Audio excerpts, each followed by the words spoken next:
मन सुन्न करणारी घटना. पुणे नाशिक हायवेवरील नारायणगाव बायपासवर दामू अण्णांची एक जुनी मोफत रुग्णवाहिका उभी असायची. डिझेलसाठी ते लोकांकडे 10-20 रुपये मागायचे.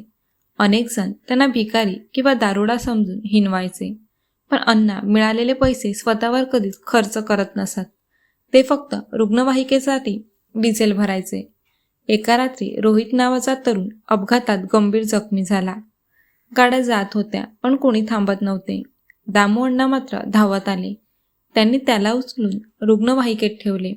पण डिझेल संपले होते. हार न मानता त्यांनी गाडी जवळपास 1 किलोमीटर ढकलत पंपापर्यंत नेली.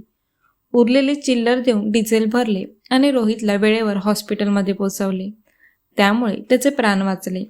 दुसऱ्या दिवशी रोहितचे वडील आभार मानण्यासाठी आले. पण अण्णा बाकावर निश्चल पडले होते.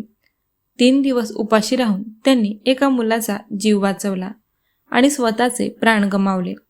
बाह्य रूपावरून माणसाची किंमत ठरवू नका. फाटक्या कपड्यातही देव दडलेला असू शकतो. टिप: ही एक प्रेरणादायी कथा आहे. सामाजिक संदेश देण्यासाठी लिहिलेली असून प्रत्यक्ष घटनेशी साम्य आढळल्यास तो केवळ योगायोग समजावा.